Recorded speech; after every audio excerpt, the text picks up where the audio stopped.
บายดีพี่น้องกับทักทายสบายดีสวัสดีFCสุภูทุกคนเนาะยินดีต้อนรับเข้าสู่ช่องน้องงานพี่น้อง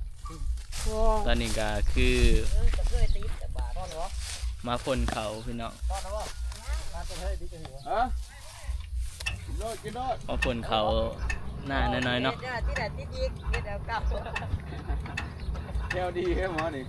หลังจากที่มาแต่นั้นพี่ก็หลังจากที่มาตั้งแต่ดินเนาะก็เริ่มมาได้ถ่ายคลิปพี่น้องมาเมื่อนี้ก็หากระสิได้มาถ่ายคลิปอันนี้เขาก็กองใหญ่เจอพี่น้องเอ้ยเบิ่งดิที่ได้อยู่ประมาณ120เนาะ110กระสอบเลยแหละพี่น้องมาถ่ายรุ่นกันเบิ่งเนาะ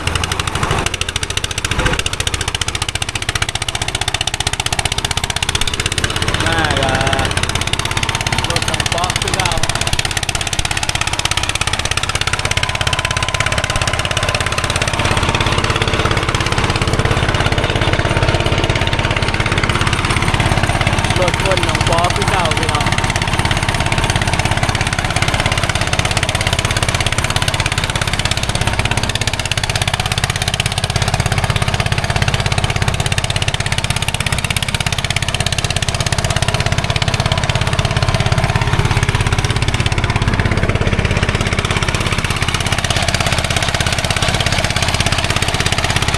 เดี๋ยวคนเขาก็พี่น้องเดี๋ยวจะถึงไปยุ่นเขาเนาะเที่ยวเขาไปย่อเขาเดี๋ยวถ่ายรุ่นเบิ้งพี่น้องว่าที่ใดจะกระสอบจ้ะบ่เกิน130เดี๋ยวพี่น้องประมาณนี้แหละ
ตอนนี้ก็ได้ประมาณครึ่งหนึ่งแล้วเนาะยังตัวเมื่อยวะเมื่อยตัวได้ประมาณจักสอบตัวก้าเอาเบิ้งเท่านี่ตัวได้ประมาณจักสอบ100เท่าไร130 130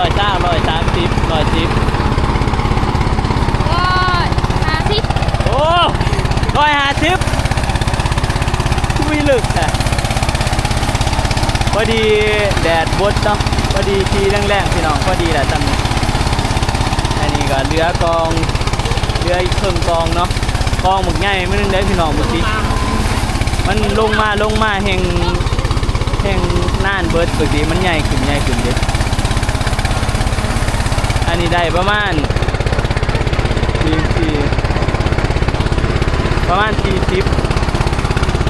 40ปลายสอบพี่น้อง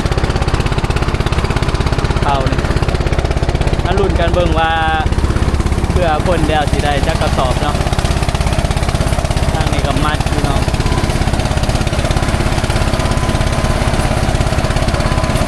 ไปเบิ่งน้องป๊อคนเดียวนะก็ไปเบิ่งทางนี้น้องป๊อเพิ่นญาติเขา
เติมน้ำเลยพี่น้องจักนี่มันบอกคือจักใส่เนาะมันใส่น้ำเตรียมน้ำไปเติมน้ำกำลังเตรียมไว้พี่น้อง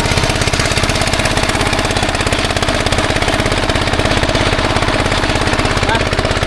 เดี๋ยวเอาคนต่อพี่น้องเดี๋ยวมาถาเบิ่งหม้อมันสิแล้วแต่ก็มาถารุ่นว่าจะได้จักกระสอบเนาะพี่น้องตอนนี้ใกล้ทีแล้วเลยเนาะก็ที่ตัวกองหมดง่ายมันอันนี้ก็ยังบักลายๆมันเลยพี่น้องโมเมนต์ว่าสิเห็นมันแบบลงมันต่ำลงแต่มันยังกว้างบางทีบุนี่ได้เป็น10 สอบผมว่าจังนี่เบิดนี่ว้าเบิ่งเขาดิพี่น้องเลยจะว่าได้จักสอบได้จักสอบเลยนี่ประมาณ90ประมาณประมาณนะเดี๋ยวท่านในใจแล้วเบิดนี่ก็สิประมาณ110 120เนาะเดี๋ยวเบิดนี่ก็ประมาณ110 120สอบพี่น้องได้ซ้ำปีกายไปจักปีกายจะได้เท่าไหร่บ่ชื่อพี่น้องว้าเขา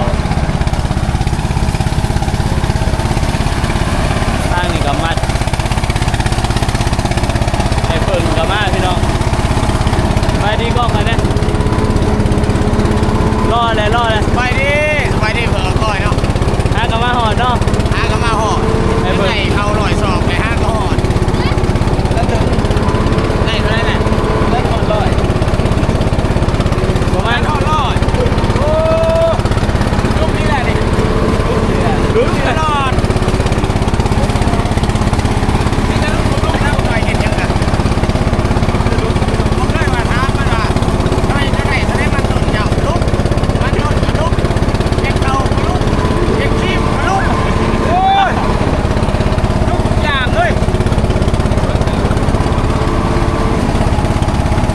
ไปพี่น้องเดี๋ยวไก่สิแล้วเลยเนาะ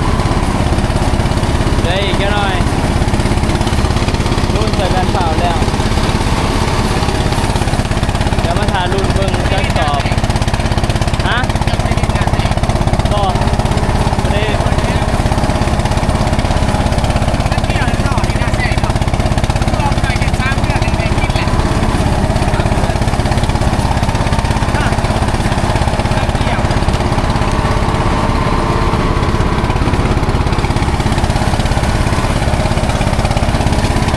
ไปเบิ่งกันย่อเขาต่อยกันพี่น้อง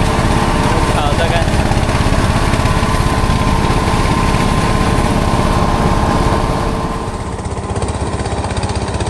มาพี่น้องตอนนี้ก็สิแล้วเลยเนาะเหลือกองบ่ใหญ่ปานใด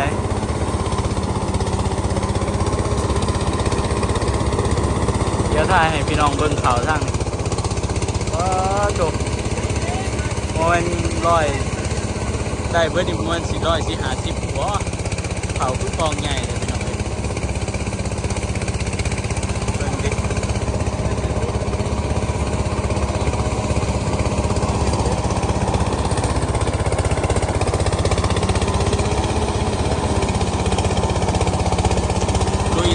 อีกจังหน่อยพี่น้องโคตรเอาเนาะแล้วก็แล้วนี่แหละ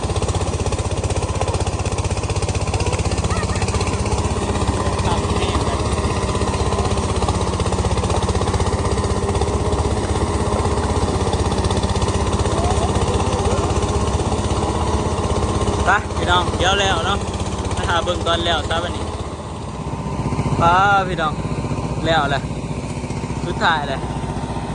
เหลือแต่ในรถจะหน่อยเนาะเดี๋ยวใจพี่น้องมาเบิ่งเอาได้ยักสอบนัดได้ยักสอบกระจับ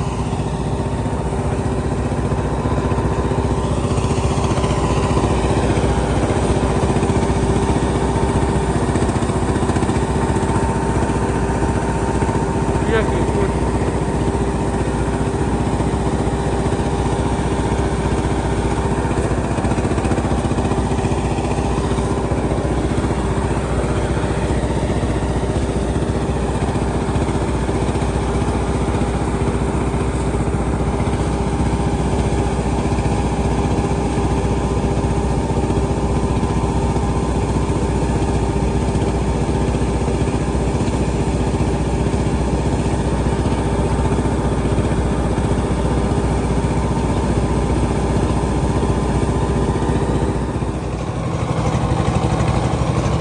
แล้วพี่น้องวันนี้สุดท้ายเลยเนาะเดี๋ยวมาถามเบิ่งว่าได้เขาจะกระสอบไปดิ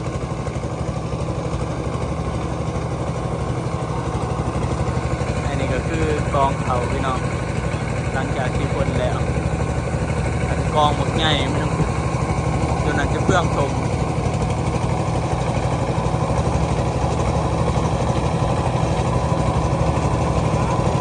แต่ว่าถ้ารุ่นเบิ้งมานี่จักสิได้จักสอบก็จะนำแล้วสิได้ประมาณ120ปลายพุ่นแหละประมาณนี้แหละพี่น้อง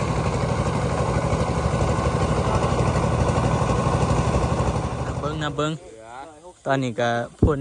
แล้วเรียบร้อยแล้วพี่น้องเดี๋ยวเรามาถามคนนะได้จักสอบ160 160เท่าไหร่162สอบป้าได้หลายกว่าแต่ละปีเนาะถูกเดียวสูงสุด103 104เลยก็ยังว่าเขาว่า140ก็ยังว่าอันนี้เลยเฝ้าว่าต้องสิละอยู่อ่ะสอบเนาะจบบ่ได้ก็บ่ไปคนนี้จับ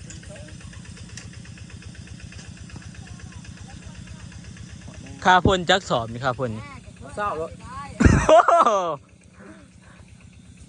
ค่าพ่น20สอบใช้แต่งโอ้ได้160พุ่นเนาะถือว่าได้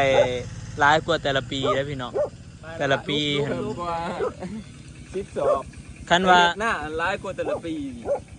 เฮ็ดหน้าได้บ่ได้เฮ็ดให้หนึ่งโอ้ยเฮ็ดไปช่วยเนาะให้นั้นว่าบ่ได้เฮ็ดก็เฮ็ดพี่กายเฮ็ดแต่4ให้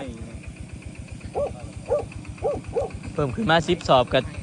ไทยบรรทุกให้ซ้ำปกติเห็นแล้วซั่นเนาะบ่ได้หลายกว่าดอกเพราะว่าเฮ็ดเพิ่มมาให้หนึ่งมันเขาบ่งามนี่เขางามแต่ทั้งขอบทั้งกลางมาเอาค่าพ่นเลยนี่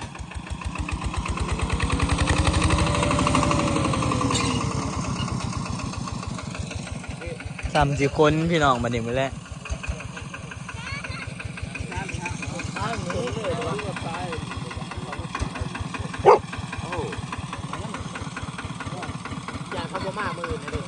ไอ้เพิ่งเมื่อบ่มื้อแรงมื้อเช้าเนาะเอาคนไปย่านรถเขาฆ่าเขารถยังหนักนี่นะอันนี้ไผหับซื้อสิให้ขายให้ไปรับคือกันบ่ทันว่าท่านมาสิหนีก็ลงข้างนู่นเนี่ยเจ้าเด้หมู่เขาลงได้ตรงให้เขาลงให้เขาจอดหั่นก็ใส่รถไปหั่นบ่ลงได้อยู่คันเขาเอารถไถหั่นแม่นอยู่หรอกย่านว่าใหญ่มารถใหญ่คันทางพุดน้อยนึงมันก็หลายขึ้นได้หั่น3เจสิเป็นหยังป้าโอ้ยดู ดูพี่ดูพี่ไม่นี่ดูพี่ ไปพี่น้องตอนนี้ก็แล้วเนาะได้เข้า162พี่น้องก็ได้หลายปีนี้ ตบมือเลยแม่แล้วเลย ปะว่าขึ้นวะขึ้นกินข้าว ไปขึ้นไปหากินข้าว ตอนนี้ก็สิขึ้นไปหากินข้าวแล้วพี่น้อยสำหรับคลิปนี้ก็สิได้จบเพียงสำนี้เนาะ บ่าวคอยมากยังได้เป็น พอกันใหม่สิบหน้า บ๊าย พี่น้อง บาย บ๊ายบายให้แน่ บ๊ายบายประมาณครึ่งนึง